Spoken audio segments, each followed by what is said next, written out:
just a little more Jesus. I need just a little more Jesus. I need just a little more Jesus.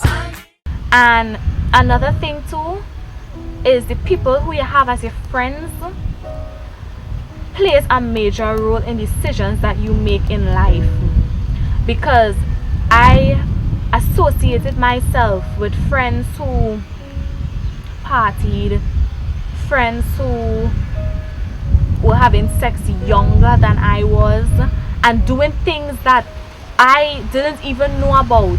And we call ourselves sisters. And this statement, birds of a feather flock together, that is so true, because they were like that and I couldn't see the wrong, so I allowed that and I associated myself with them without even telling them what they were doing was wrong.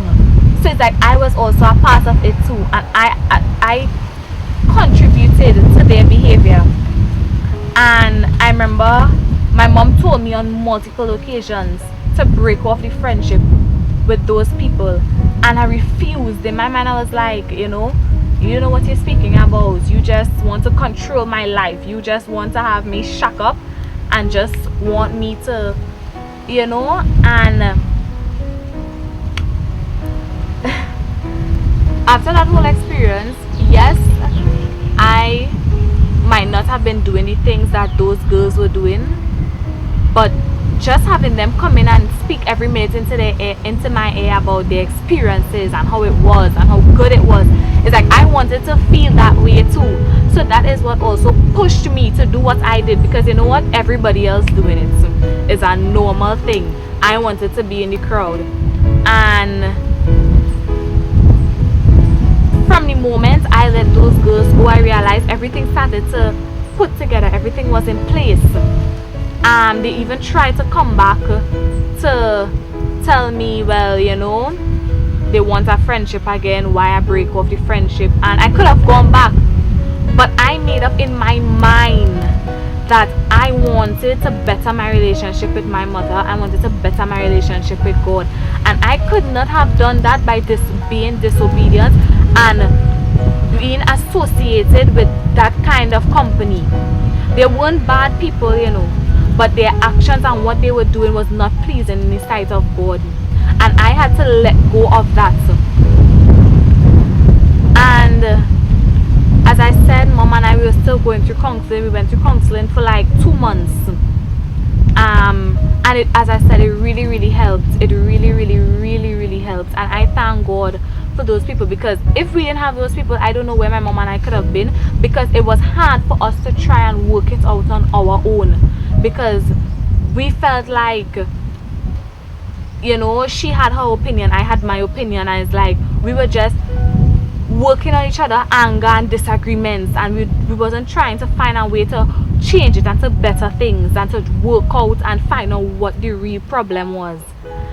And coming down to the ending of the year, it was hard for Mom to build back my trust after the counseling. As I said, it really helped.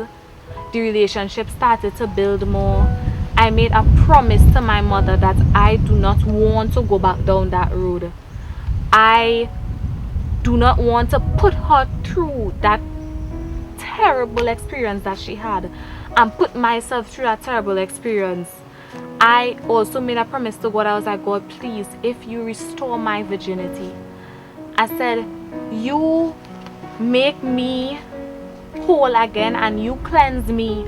Take away all feelings that I would want to have. Take away all desire for sex until I am ready, until you send that person for me who will become my husband in the future, who I could give my body to. And I remember God being there, and I was just it's like I wasn't literally hearing anything, but I could have felt that He was listening to me, that He was there. And I remember going to my mom and telling her, Mommy, I am sorry, I really am. Please forgive me. Please forgive me. I want us to have a good relationship. I want you to be able to trust me. I want to be able to come to you with any problem that I have, with any situation that I have. And I remember she was talking to me. She explained to me that it will be hard because trust, once broken on multiple occasions, is something hard to regain. I understood that. And over a period of time, trust began to build. My mom began sending me to, it had these football matches in school. She began sending me to the football matches. I would go, I would line with my friends. I remember it had one of my friends had a birthday party. She sent me to his birthday party, and I was seeing where God was beginning to put things back into place. And we were able to build back that trust that we had for each other, and our relationship was able to build back. I felt like now we are closer than how we were before, way closer. And up till now, a lot of you don't know, I was experiencing a lot of belly pains, a lot of stomach aches, a lot of back pains. I remember I had a point in time recently where it's like I would feel really upset and dizzy. I'd feel like passing out. I'd feel so tired and I would not know the reason. And I would always feel like I've been getting these feelings because of those tablets that I took, and I still have to deal with those consequences. But I remember Mom coming with me and praying with me, and I was also agreeing with her, and we were binding any thing that not supposed to be there. We were binding any disease, any sickness, any cancer, any ulcers. We were binding and rebuking it, that I will not have any side effects from what I did in the past before. And today I have not gotten a stomach pain for like 3 weeks now. I haven't gotten a stomach pain. I haven't been feeling dizzy. I haven't been feeling lightheaded. At a point in time, I've also not been eating. I didn't really know the exact reason why I started to lose weight, and I started to get really, really frightened. Mom was the first one that realized it, and I was denying it because I didn't want to believe it. So I would always tell her, no, I'm not losing any weight, and she'd be like, Sony, but I'm looking at you. You're my daughter. I'm seeing that you're losing weight. And I would try to deny it, and it's like in the night, when nighttime come and I finish bed, I would look at myself and I would cry, and I'll be like, God, why is this happening to me? And I remember, as I said, that day when Mom came and prayed for me, we really, really agreed, and we prayed to God sincerely. And right now I've seen the results. I've been eating on time, I've been eating properly. I'm always hungry. I always want food. And I've been seeing where I began to put back on the size that I've lost. And as I said, I haven't gotten a stomach ache. I haven't been feeling dizzy. I've been feeling like myself, how I used to feel before that whole situation happened. And right now, the relationship between my mother and I is really, really strong. It took time, yes. It took time. I felt like we would have never reached to the point where we are now. But I really, really thank God, because I am telling you, if my mother was not there with me, I don't know where I would have been. Because despite everything, despite the pain I put her through and the terrible things that I did and I caused her, every night she was beside me at that hospital bed. I remember the first night she even came and she helped me bathe. She helped me put on my clothes, and all of that I looked at, and I was like, my mother could have disowned me. She could have thrown me aside. She could have said, you know what, you caused me pain, so you need to feel the same pain that I feeling. And she didn't do any of that, and I really, really thank God for her.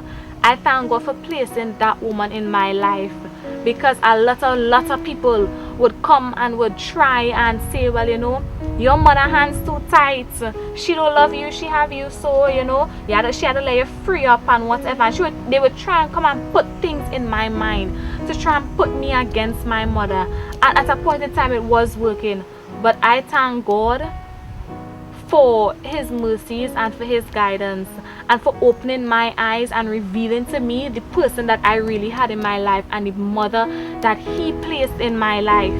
because there's a lot of people that don't have that kind of relationship, and I took it for granted.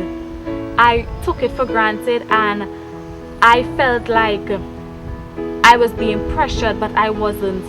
That was the love of a mother for her daughter, trying to protect her from the things that I still went out and do. But now I can testify that God is good. He does answer prayers, and my mom and I, we have no problems, we have no issues. I love her to all, and I would continue to thank God for her. At times, you would go through the teenage stuff, but not like what I went through before, and we would get over those obstacles, we would get through those stuff, we would talk about it, we would open up to each other, and we would try and make things different and see how we could, go through these things together. And I want to say for the young people out there, if you think that your parents too strict, let them be strict. Please, please, let them hold the hand as tight as they can to keep you where it is. Because when they let you go, when you feel that you can let go and go free, that is when the devil will want to come and try and take your life. As many people will say, and I know it is true, the Bible says the devil comes to kill, to steal, and to destroy. He wants nothing good for anybody. And once you know that God has a purpose in your life, or has created you for a certain purpose, he will do anything and everything in his power to take that away, to sift you out.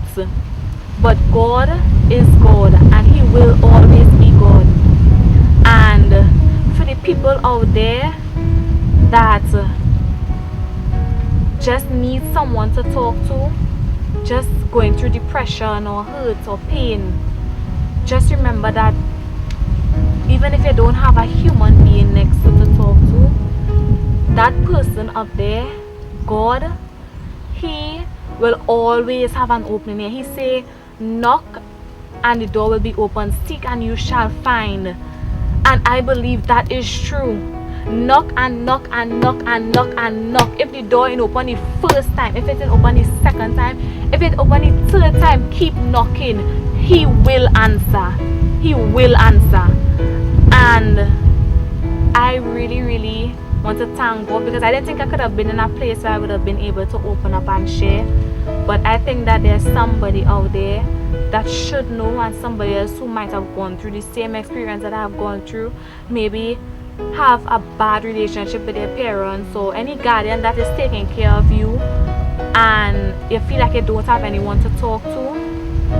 My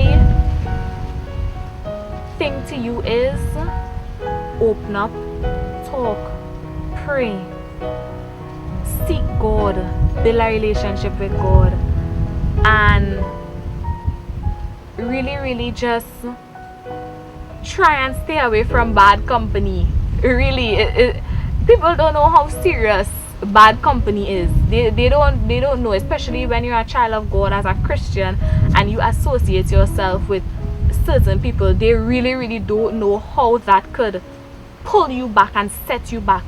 It wouldn't happen one time, but slowly but surely the devil will try and bring things and bring these people and put these people to try and turn you against the will of God and try and turn you away from God.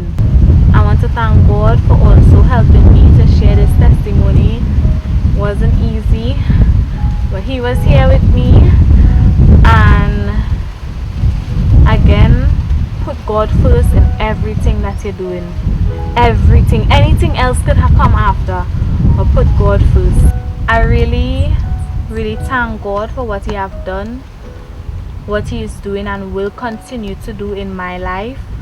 And I hope that this testimony will help someone that needs it, someone who just needs to know that they are not alone, that someone else experienced what they experienced. And I'm just letting you know it's good to talk. Speak out. Make sure that you can speak to someone who you can trust, most of all, who is willing to give you that open air and who is willing to give you good advice, godly advice. And thank God for helping me to share this and for allowing me to be open and to open up. And as I said before, put God first. Let Him be your number one priority. Anything else should come after, but put God first. So I hope that you all really take heed and be careful who you associate yourself with. Be careful of bad company. Look how the devil comes. He disguises himself as an angel. You would never know. Only God can be able to give you that sight to be able to know and discern the devil for who he is and for whatever he would send to come and try and pull you away from God. So thank you.